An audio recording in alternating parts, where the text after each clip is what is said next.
Hello, everybody, and welcome back to the Wolf Game Theory. I'm Layer Cake, and this is. Neil Bottle. How are you All guys right, and getting here on? we are. We're here to talk a little Wolf Game. We're here to talk a little Wolf Game today, so let's get started as we always do with the State of the Unions, the current standings.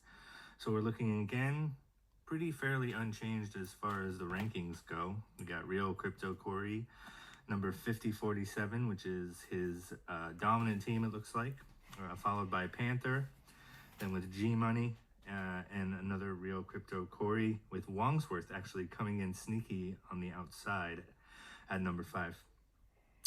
Fair on down the line, it looks like things are pretty much unchanged, with Gary V moving up one spot. Team 1026, just some guy kind of holding down the middle of the pack like he has been pretty much since the beginning. Then we have Frenzy. Then we have the other Gary V team, which is Johnny Moe. Then we have Malcode, Lord Fender, the Shamdu, and then 4775 rounding out the field. It was a pretty interesting day today, I would say, wouldn't you, Neil? Yeah, there was a lot of actions going on. We had quite a few all around the same period of time. I know people weren't acting on them initially, but I wonder will we see those plays? We actually have AJ. His is in 2 minutes, so we'll get to. Wow, so we're gonna have a live move. Yeah, we're gonna have a live move. Hopefully, we'll keep an eye on that. Um, Yeah, but apart from that, there was a lot of actions today. This is the last one then for 16 hours, so there's quite a break. So we've seen a good few. Wow. So a lot of action, a lot of fortifications built. But there was an attack from Corey on Panther. There was an attack from Shamdu on Panther, and there was also another attack on Crypto Corey from the bottom team, the Anon team.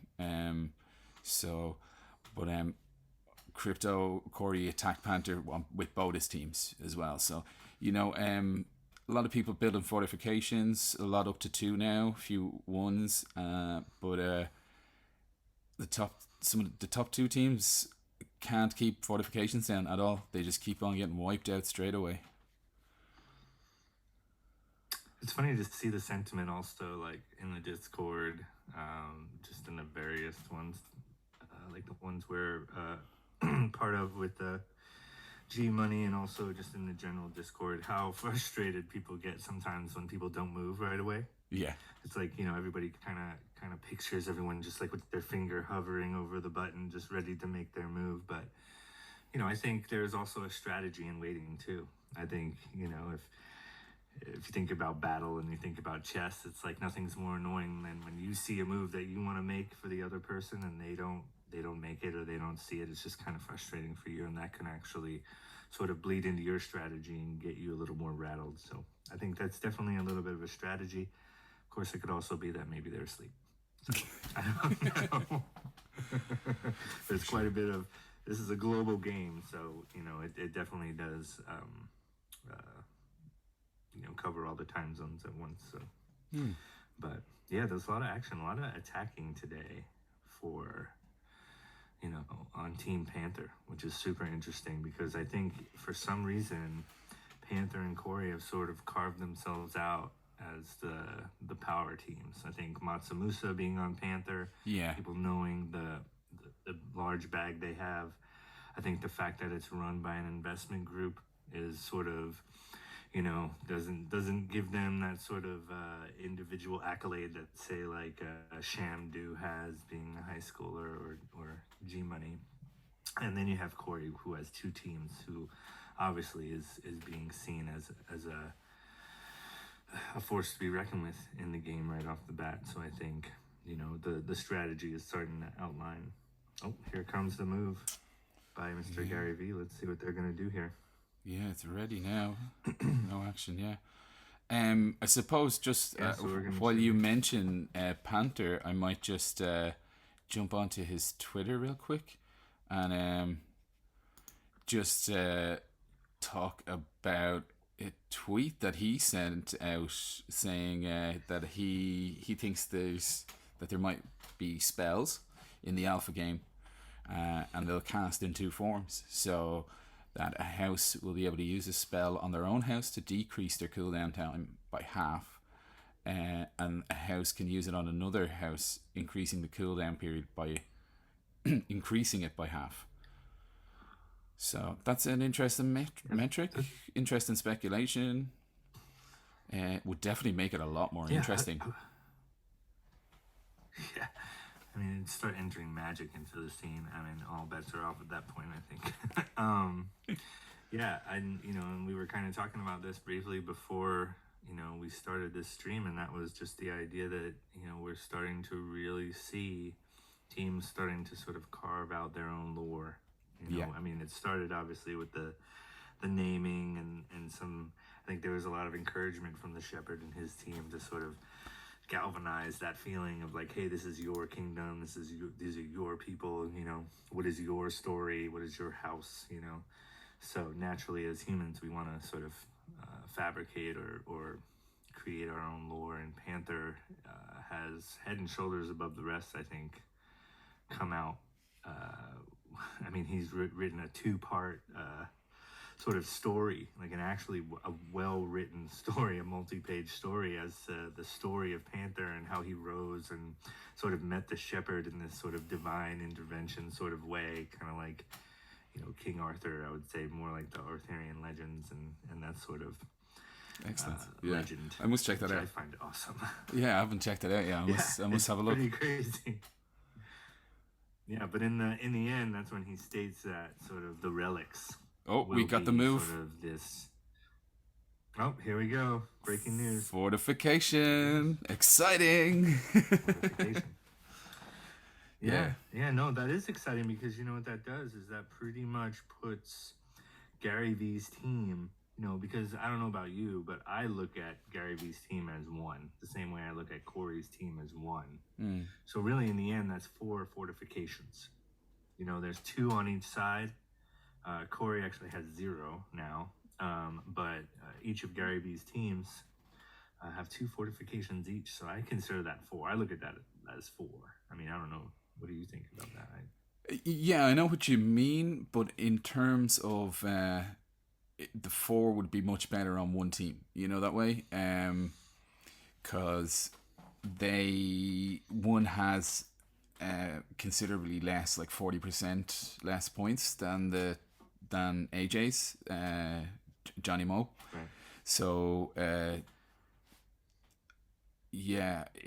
I think the tactic I'd probably take is maybe less fortifications on the lower team and take a more aggressive approach with it, and then try to fortify and keep in that middle ground in and around the kind of Wongsworth and Woolwich, just some guys coming up there. He kind of is breaking away from the rest, but I suppose being involved in a few attacks has kind of left his fortifications a bit open.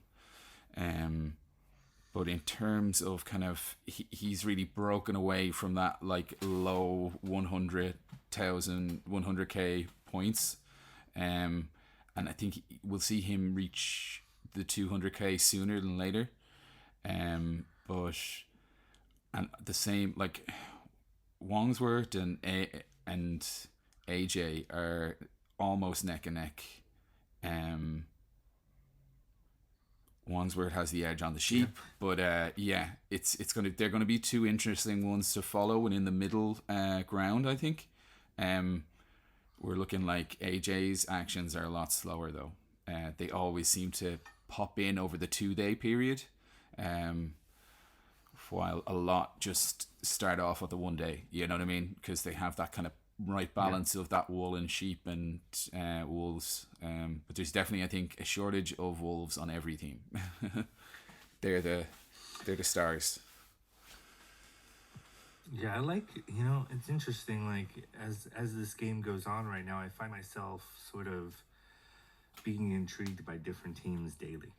Yeah. Like when I look at like Panther and Corey have this thing going on, and it's entertainment, but at the same time, it kind of gets old, and you're like, okay, and you want to look, and right now I was intrigued by Shamdu in the beginning. I was like, oh man, he's a teenager. How's he dealing with all this? But right now, I think Wongsworth is probably the one I'm most interested in at this point. I think that he's been in the space for quite some time.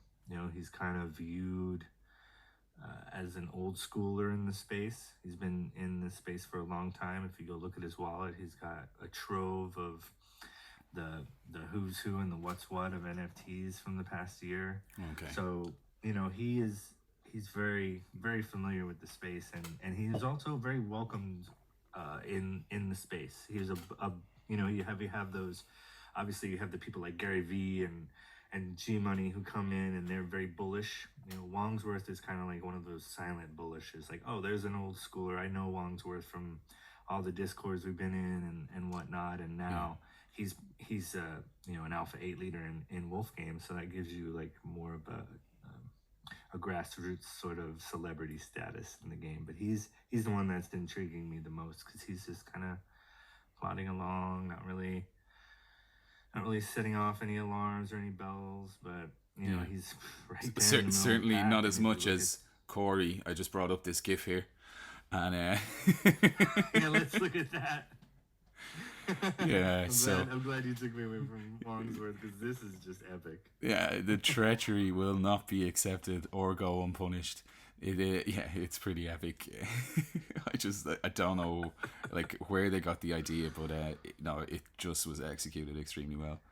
I'm sure another Terminatus original. Oh man, I mean that guy. I mean, is out of all the personalities, sort of celebrities that are erupting out of this game right now, I would say Terminatus is probably banking the most out of everyone. He's got, and it seems like there's 2 or 3 gifts a day that are coming out that this guy is doing that are just, they're putting me on my ass.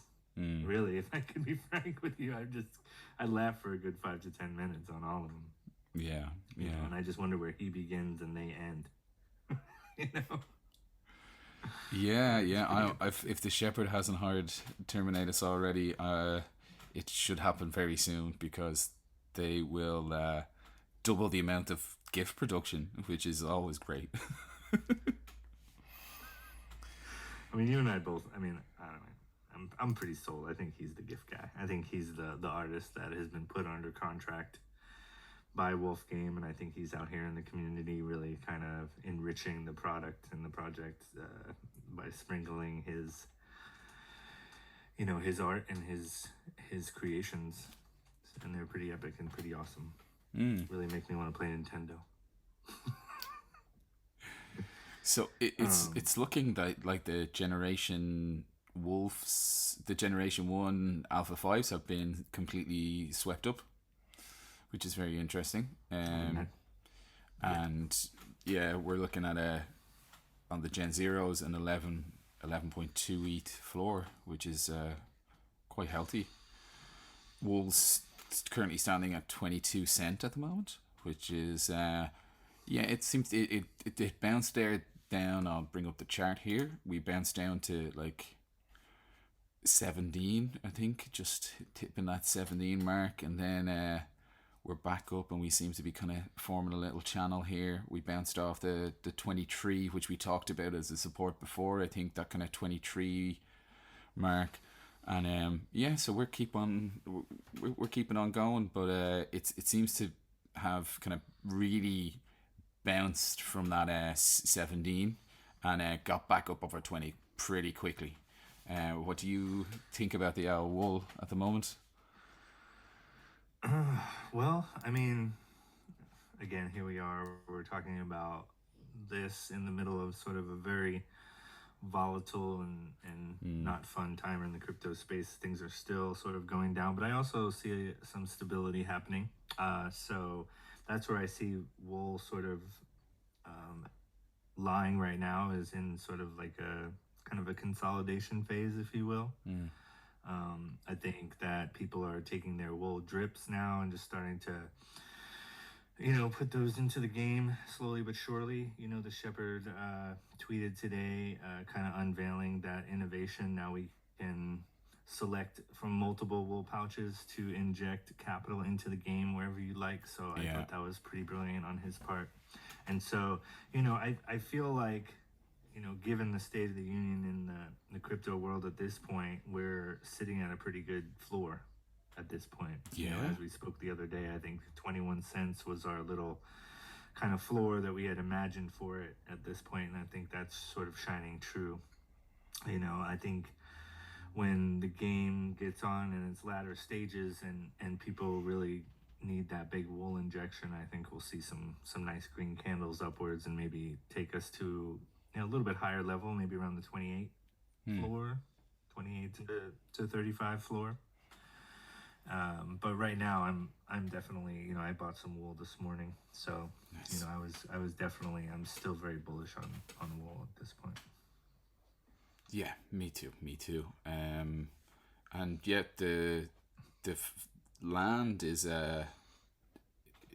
quite a nice price at the moment at 0.32, and some of the wool pouches knocking around the 0.55 mark. But yeah, it's those smaller wool pouches looking a little bit more appetizing now with this new mechanism. That's something to definitely keep in mind. Yeah, I think farmers, just to kind of just to touch that just for a second. I Yeah. think farmers and land, I think they're just being kind of, I don't want to say forgotten, but they're not at the focal point of the game at this point. No. So I think if you are looking to acquire assets for the game, like if you want an entry point, I think land and farmers would be a great asset to have right now because they have yet to run. We have not had the reveal of either one of those assets. So if you're gonna speculate, now's the time to grab them. And I think I'm going to And reveal I my think farmers on air. I think that'd be cool if we. Oh Yeah. that'd Yeah. be dope. Yeah, I we would love should that. definitely do that when the time comes. We I know, can. I know you're holding. I know you're hoping for a gold one. Oh, I just want I want one with glasses and a beard. That's what I want. Oh my god! If that happens, oh my god, that'd be hilarious. Maybe we should dress like farmers when we reveal. I think we should. Okay, We should just dress up, do the whole farmer cosplay thing.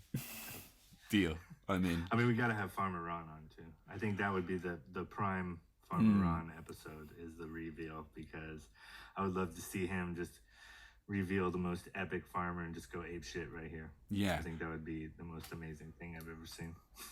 Oh, I hope they don't do it on a surprise. I hope they give us a kind of we're going to reveal farmers at this time, so we can organize the spaces and because we could do the spaces live on air. Yeah, I'm gonna get on to the Shepherd. Not that he'll listen, but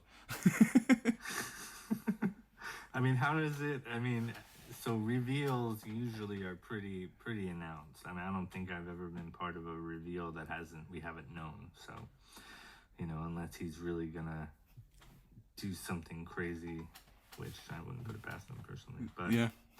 usually we'll have a little bit of notice so we can prepare for it. So, Yeah. Did you want to get into a little bit more PDE? Maybe start a new segment. We'll say highlighting in the space, or if there's For anything sure. else you want to talk I just about. want to I think touch off because I didn't mention him in the last episode, and a really good figure in the community. I just wanted to give him a shout out. Wolfgame.tools. I know I use it a lot. I'd say you do too. But that's definitely someone to follow that I was conscious I missed out on the last episode. But I definitely want to bring up something in the P2E sector, which I was extremely bullish on, which is the Lux Labs, and they just announced their roadmap for 420 game. So I was a bit initially surprised with the prices of the assets. So you're looking at 10,000. You get your green pass and you mint that for 0.069, and then that allows you to mint one of the 10,000 weed buds, which are priced at 0.2420. And then you can upgrade your passes for an amount, and then you get a chance to kind of go for one of the 2,000 shops or 2,000 lands at 1 Ethereum each. So then there's some other in-game items that include physicals, which are a hoodie, and that's 0.42. I suppose that's not too bad because it includes the physical. Rolling papers, so it's interesting to see where they're going with it. The first season is going to be based off weed and buying the buds, seed them into the land, and then stake them with your other assets. So if you don't get land, then you're gonna have to go approach some sort of system where you stake to someone else's land, so maybe they get a part of your yield. That way. Um, yeah, so there is a lot of interesting concepts. It was something I'm definitely interested in minting. Um, they have already planned into like season 2, which is goats, which is going to be a war aspect, which similar to Wolf Game, which very interesting, kind of maybe around the shops and stuff like that. Season 3, it's time to partner with new friends and expand your weed businesses. So maybe the merging of lands and shops and empires within the game. Um, as far as the high token goes, you can stake it, and it can generate high tokens. Um, but I can't find a burning mechanism. There will be something in terms of maybe breeding. You'll have to pay high tokens to breed, but I'm struggling to find a kind of clear burning mechanism. There's in-game generative art, which they will be given to people who hold some of the assets. But yeah. So what do you think yourself? Have you had much time to kind of look at it, or? Well, so I was actually in the Discord today for a bit when they were doing their Q&A in there. And I just want to say this is kind of wolf game related, because if you did have a wolf game asset, either a wolf or a sheep, then you are on their green list, they call it. And that will be, you'll be able to mint a 420 pass, which is sort of your initial in to then be able to mint the assets within the game. um, well, what I want to say about Look Labs, I guess, first of all, right off the bat, is they do have a strong community there, and Yeah. I have been in their Discord from day one. There's a lot of people who are really stoked on this project. The mods and the dev team have been pretty communicative on their status and the status of the project, and they've sort of checked all the boxes initially on a pre-launch, which is giving people tasters, asking people for input. And again, the community is really cool. I've met some really awesome people, and I think a lot of it also was the cross pollination of Wolf Game and Pixel Vault in there, that sort of made that set the tone for the inviting sort of atmosphere in there. So during the Q&A today, there it was a little with Q&As. I wish they would have done a voice channel. I thought that would have probably been a little easier. But they opted to just go into the general chat and kind of lay out the paper and the tokenomics for the game, and that was pretty cool. But I think there was a little bit of blowback for the prices. Yeah. I think a lot of people were throwing around the number about 3 ETH in order to really get started in the game with the assets that you're going to need. Sort of have that starter pack, I guess you would call it, of assets that you would need to really get it going on in this game. And so there was a lot of disappointment or a little bit of frustration at the teams sort of coming out hot like that. I think we said somewhere around $30 million they would throw if everything went according to plan, and they sold everything out. So yeah, people were a little upset with that, especially with a project that really doesn't have a doxed dev team, so nobody has seen their projects before. So nobody, they're not a proven team, so to speak, that we know of, because again, they're not doxed. But Yeah.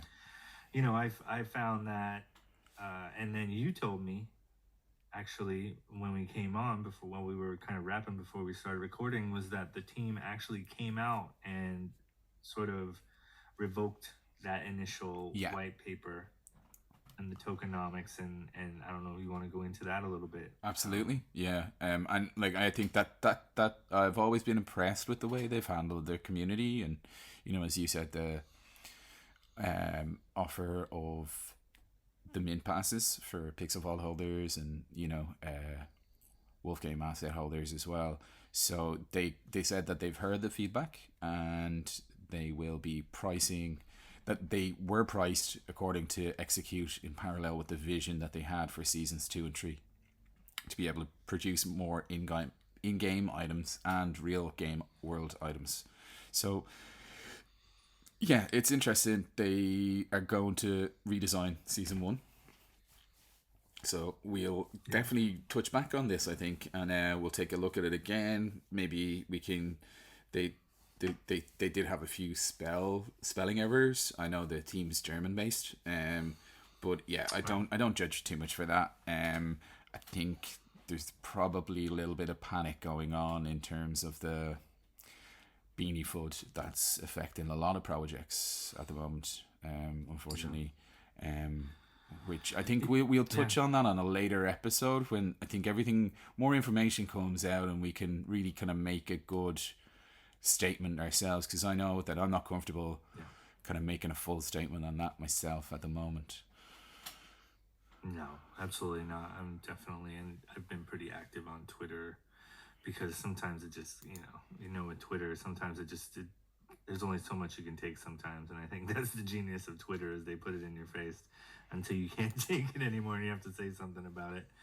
But yeah, I eventually just had to be like, look, like, we're not, we're condemning people before all the evidence, and even they've had a chance to speak about it. I mean, it seems like every day some new allegation or new person is coming forward to say something, and you really have to balance all of this stuff out with people just trying to grab their moment of celebrity that they can get by shitting on someone in a shitty situation.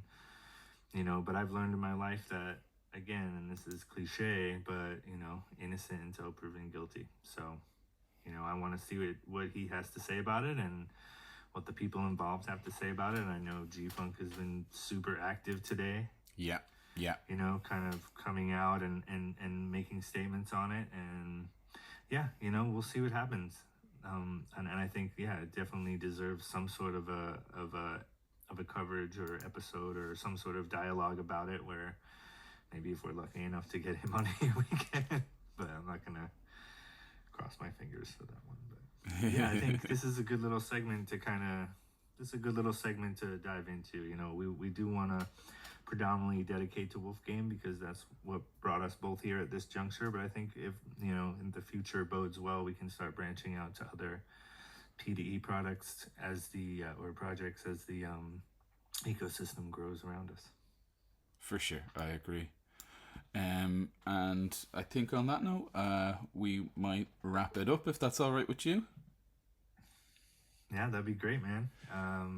Always a pleasure, Neil. This has always been a bright spot of my day, being able to sort of get here and talk to you and talk to everyone out there who's watching. And just don't hesitate to write a comment and let us know if there's a subject that we're missing, or if there's anything that you guys want us to talk about, anybody you want us to talk to. I'm not afraid to go and DM anyone and ask them if they want to come on and talk some shit about something, and get it done. So excellent. I'll see you guys tomorrow. Well, good night and good luck, guys. And please like and give us a comment. Let us know what you think. And thanks again.